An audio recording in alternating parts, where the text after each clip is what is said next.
삶에 있어서 가장 불행한 때가 어느 때이냐? 내가 들어야 할 때에 들리지 않는 것입니다. 때로는 양심이 소리를 칩니다. 이성이 소리를 칩니다. 친구의 충고가 있습니다.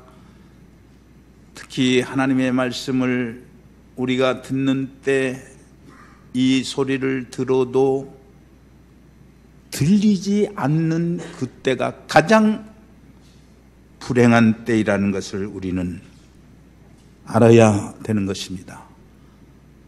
여러분, 지금 이 시간에도 그런 분이 있을 거예요. 다른 염려, 걱정 때문에 제가 이렇게 설교를 하는데 목사님이 지금 무슨 얘기를 했는지 지금까지 한 거에 대해서도 까마득히 하나도 생각하지 못하는 사람이 있을 수도 있는 거예요. 아무튼 우리가 들리지 않는 경우가 많이 있는데 그것은 얼마 되지 않는 자기 소견과 자기의 이 고집으로 인해 가지고 들리지 않습니다. 그래서 어떤 분은 어렵게 대접을 하고 선물을 사주면서 교회에서 하나님 말씀 들으라고 하면 도무지 나는 그게 무슨 소리인지 들을 수가 없기 때문에 교회 생활을 할 수 없다, 그렇게 얘기하는 분도 여러분이 전도해 보면 발견하게 될 것입니다. 그래서 신학적으로 우리가 하나님의 말씀을 들리지 않는다고 하는 것은 현재적인 심판을 받고 있다, 그렇게 말을 합니다. 하나님의 긍휼하심이 있습니다. 하나님의 자비로우심이 있습니다. 하나님은 우리가 잘못해도 부모가 자식에 대한 끝내 기다림과 관용이 있듯이 우리 하나님께서는 계속 참으시는 거예요. 그런데 이렇게 하나님께서 참으시고 기다리는데도 불구하고 계속적으로 하나님의 말씀을 거역하고 하나님의 뜻을 거역하게 되면은 하나님께서 하나님이 말씀이 들리지 않게 되는 그런 상황으로 전락시켜버리고 만다는 것을 알아야 되는 것입니다. 그래서 이것을 성경은 듣지 못하게 한다, 심지어는 들을까 하노라, 이렇게 말씀합니다. 마음이 강팍하게 됨으로 인해서 자기 스스로에게 심판을 받는 거예요. 사람들과 지내다 보면 사람들이 그런 얘기를 합니다. 아니, 이런 사람이 왜 예수를 믿을까? 저렇게 행동하는 사람이 왜 예수는 있는 것일까? 이렇게 질문해 오는 경우도 있습니다. 구제불능이 아니라 구원불능의 사람이 있다는 것을 발견하게 됩니다. 사람들은 종종 그렇게 말합니다. 목사님, 나를 전도할 것이 아니라 저 사람을 좀 잘 충고해서 우리에게 본이 되게 그렇게 만들으시죠. 그렇게 얘기를 해요. 그래서 젊었을 때는 목회 초년에는 의욕도 있고 그러니까 설마 안 듣겠는가 하고 계속 반복해서 이제 시간을 거기에 이제 투자하기도 하지만은, 그러나 이제 상황이 이제 지나서 연륜이 더하다 보니까 딱 보게 되면 저 사람에게서는 더 이상의 시간을 허비해서는 안 되겠구나, 그렇게 이제 생각이 되어지는 사람이 있어요. 말을 하면 할수록 점점 완악해집니다. 기고만장한 그런 저항을 합니다. 거짓말을 일삼거나 듣기 싫어하고 대답하기 싫어하면서 교묘하게 자기를 변호해 나가게 되는데, 그런 사람에 대해서는 더 이상 시간을 허비하면 안 되겠다는 지혜를 얻게 되는 거예요. 여러분, 사람이 어느 한계를 딱 넘어서게 되면은 그때부터는 구제불능의 사람이 되는 것입니다. 하나님의 심판의 손길이 작용하는 거예요. 그 다음부터는 안 듣는 것입니다. 들을 수가 없기 때문에 그러는 거예요. 우리 예수님 당시에도 이제 종교 전문가들이, 기독교 전문가들이 많았어요. 그런데 그 사람들이 안 믿는 악한 사람보다 훨씬 신앙에 대해서, 예수 그리스도에 대해서 범법을 범하는 그런 죄인의 역할을 하게 되었습니다. 아시다시피 당시에 바리새인, 사두개인, 서기관, 장로, 제사장 등 종교 전문가들이 많이 있었고, 이분들은 메시아에 대해서, 오실 그리스도에 대해서 깊은 관심을 가졌기 때문에 예수 그리스도를 만났을 때 오실 그 희가 당신입니까? 당신이 정말 메시아입니까? 선지자이냐? 우리가 기대하는 선생이냐는 여러 가지 질문을 던지고 또 던져봤지만은 결국 회개하지 못하고 예수 그리스도를 십자가에 못을 박고 말았습니다. 오늘 우리가 신앙생활하면서 알 것이 뭐냐면, 영혼 구원에 대한 해방자는 멀리에 있는 악한 사람이 아니라 실제는 복음에 친숙한 것 같은 사람들 중에서 더 해방자가 많이 나온다는 것을 알아야 됩니다. 그래서 예수님께서 화 있을진저 서기관과 바리새인들이여 저주를 이제 받은 것에 대해서 예수님이 선포하는 것입니다. 이것이 하나님의 진노예요. 하나님께서 당신을 심판하셔서 하는 그런 사실을 우리는 알아야 되겠습니다. 여러분, 구약의 바로왕의 경우를 생각해 보십시다. 하나님께서 바로왕에게 여러 번 기회를 주었어요. 심지어는 10가지 재앙을 내려서 10번이나 이 재앙 속에서 회개하기를 원했지만은 마음이 강팍해져서 결국은 망하고 말았어요.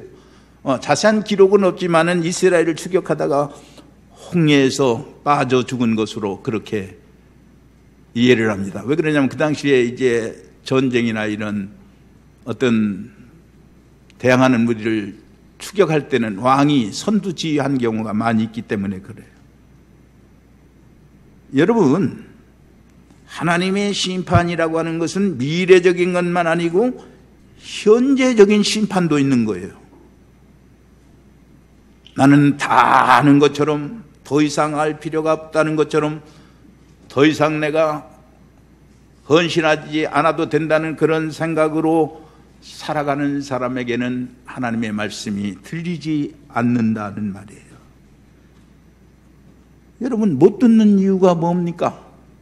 이거는 마음의 문제입니다. 자기의 욕심과 세상적인 욕망에 가득 채워져 있는 사람에게는 다만 말씀이 들어갈 길이 없어서 그것이 들려지지 않는다 하는 말이에요. 과거의 행적에 도취되어 있는 사람, 일하는 것에 대한 공로로 매여 있는 사람, 미래에 대한 불확실성이 지배하는 사람, 하나님의 심판에 대해서, 하나님의 상급에 대해서, 하나님의 저주에 대해서 확신을 가지지 못하니까 오늘 현실에 풀어지지 않는 그 문제를 가지고서 고민하고 너무 그것을 현실적으로 계산하다 보니까 신앙이 없으니까 들려지지 않는 거예요. 의심이라고 하는 것은 하나님의 말씀을 들을 수 없게 만듭니다. 이미 절망해서 여기가 끝이라고 하는 사람들은 하나님의 말씀이 들려지지 않는다는 말입니다. 요즘에 자주 받는 질문 하나가 있는데, 왜 예수 믿는 사람이 자살을 합니까? 물어보는 거예요. 그리고 사람들이 말합니다. 자살을 한 사람이 구원을 받습니까? 못 받습니까? 여러분 생각해 보세요. 자살한 사람이 구원을 받을까? 못 받을까? 제가 해답을 드리면, 맑은 정신으로 자살한 사람은 구원을 못 받습니다. 난 그렇게 생각해요. 왜? 자살도 사람을 죽이는, 자기 생명을 죽이는 행위이기 때문에 그러는 거예요.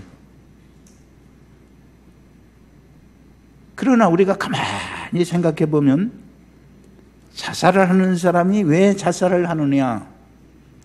이 자살하기 전에 그 사람에게는 우울증이라고 하는 병이 동반하는 경우가 많아요.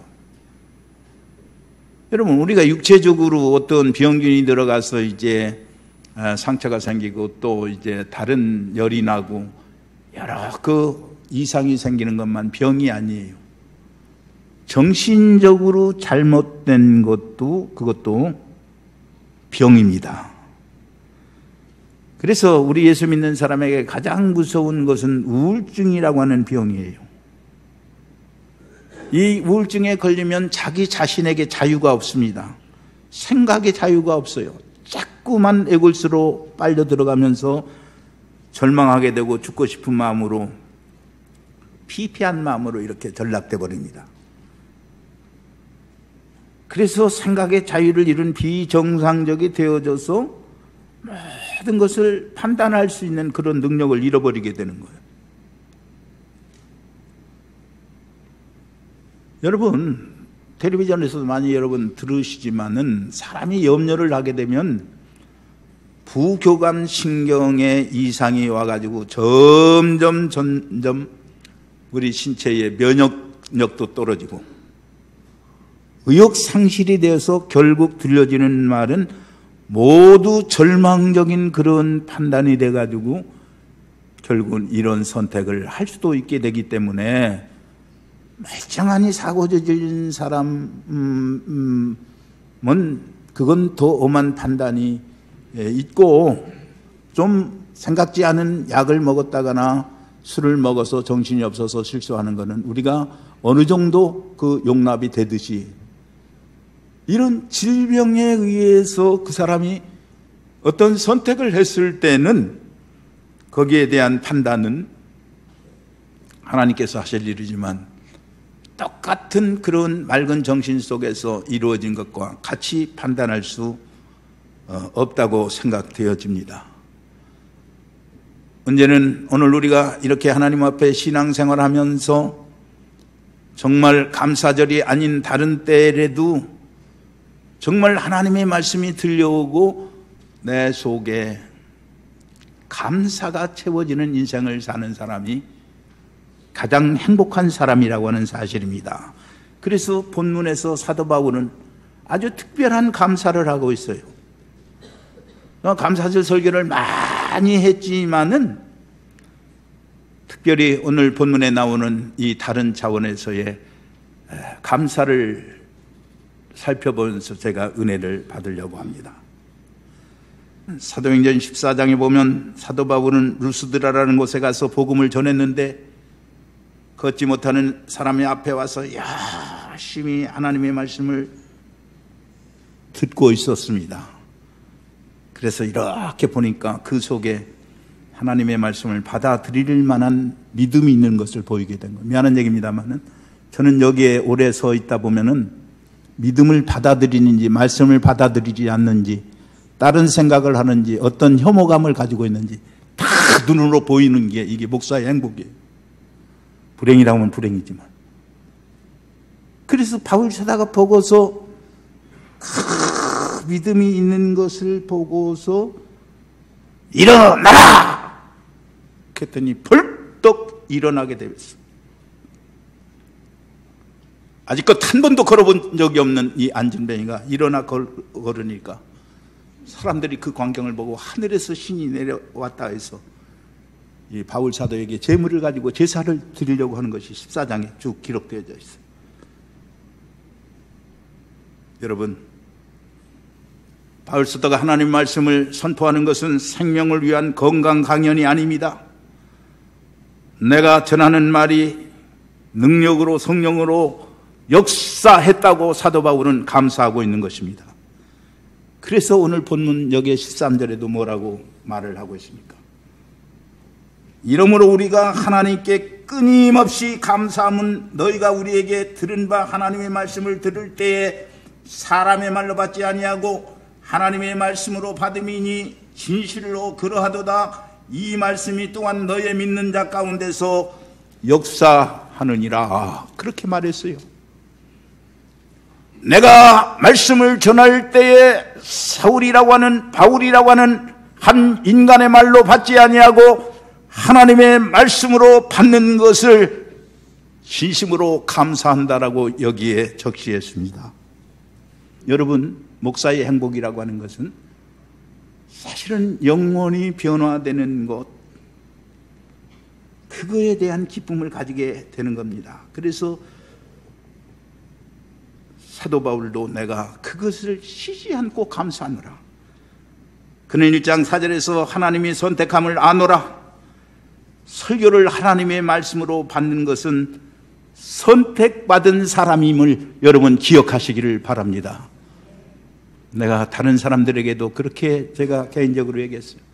내가 목회자가 되기 전에 내가 교회에 다니니까 청년이 설교를 하든 집사님이 설교를 하든 시골이니까 설교자가 없어서 설교를 해도 그렇게 은혜가 되고 다른 교회 전도사가 설교를 해도 은혜가 되고 그때는 전도사라고 해봤자 별 그런 훈련도 안 되는 사람이 해도 은혜가 되고 선교사들이 돌아가면서 해도 은혜가 되고 그러니까 내가 은혜가 돼가지고 내가 간증하고 내가 설교하니까 은혜 받아서 나는 목회자가 되었다. 그런 신학교에서도 여러분 하나님의 말씀을 가르치는 교수의 그 설교가 들려지지 않고 내 머릿속에서 그게 수용이 안 되고 시간이 지나면 여러분 자동적으로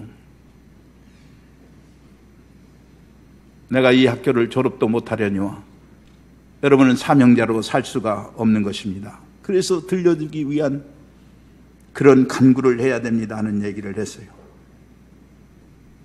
간혹 목회를 하다 보면 사람들은 끝나고 나서 그렇게 얘기합니다. 이제 요즘에는 그런 게 없다네. 목사님, 누가 고자질했어요? 내 얘기를 얘기해보세요. 어떤 놈이 고자질해서 그랬죠? 그러면서 누가 고자질했는가 말해보라고 하는 그런 사람들이 종종 있었습니다. 여러분, 양심이 찔렸으면 회개해야만 되는데 구태여 누가 고자질했는가를 생각하느냐고. 그리고 뭐 고자질하는 사람이 없는 건 아니겠지만은 누가 고자질한다고 그 고자질한 걸 가지고 설교하다 보면 목사가 늘 휘말려서 사역이 안 되는 거예요. 구원받은 사람은 무슨 말씀이 내게 들려오든지 다 내게 주시는 하나님의 말씀으로 받아들여야 되는 줄로 믿으시기를 바랍니다. 그래서 들려지는 말씀이 우리의 속에 그대로 역사되어야 된다는 거예요.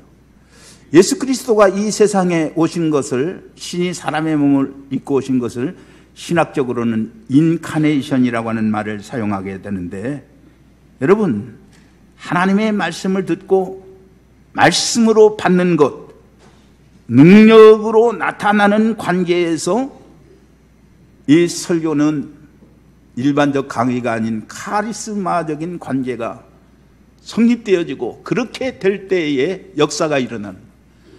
그래서 여러분이 자꾸 불평하고 원망하게 되면은 전하는 사람에 대한 그런 신뢰성을 잃어버리게 되고 여러분이 상처로 채워지게 되면 어떤 사도 바울이 하나님의 말씀을 전하는 그런 카리스마적인 그런 관계로 역임이 되는 것이 아니고 인간적 관계로 판단을 하다 보면은 인간적 관계로 결국은 끝을 맺게 되는 거예요. 그래서 잘되고 큰 교회 같은 데 보면은 우리가 볼 때는 이해되지 않는 그런 면도 있지만은 분명한 것은 이 하나님의 말씀이 인간의 말로 들리지 않고 하나님의 말씀으로 들리게 될 때에 모든 문제가 해결되어지는 것입니다. 어둠을 뚫고 밝은 빛을 볼 수 있게 되어진다는 것을 여러분 기억하시기를 바랍니다. 끝을 맺겠습니다. 내가 너를 사랑하노라는 주님의 음성이 사도 바울에게 들려왔고 또 우리들에게도 그런 음성이 들려와서 저와 여러분이 오늘 이 자리에까지 이르게 되었습니다. 그래서 우리는 깊이 생각해 보면 보잘것없는 나를 불러서 이렇게 세워주셔서 들리게 하시고 섬기게 해 주셨으니 하나님 여러 가지 감사가 많이 있지만은 내가 하나님의 말씀을 들을 수 있는 이 단열에 섰다는 이것이 내가 큰 경영을 이룬 것보다도 더 행복한 것이고 감사한 것입니다. 라는 그런 고백을 드릴 때 우리가 물질도 드리고 싶고 내 자신도 드리고 싶고 내게 받은 은사로 하나님을 찬양도 하고 사람들을 섬기고도 싶고 그것이 피곤치 않고 그것이 즐거움이 돼서 옆에서 보는 사람마다 고상한 인생을 사는 것 같을 때 자식들도 감동하고 주변 사람도 감동하고 교회됨을 필요로 하는 거지. 그냥 전부 아까 장로님이 기도한 대로 우리가 이성적인 그런 한계로 판단을 해서 그걸로 뭐를 자꾸 이제 기준을 삼으려고 하면 안 되는 겁니다. 오늘 이 은혜 감사하고 감사하는 중에 귀한 감사를 드릴 수 있는 감사절이 되기를 주의 이름으로 기원드립니다.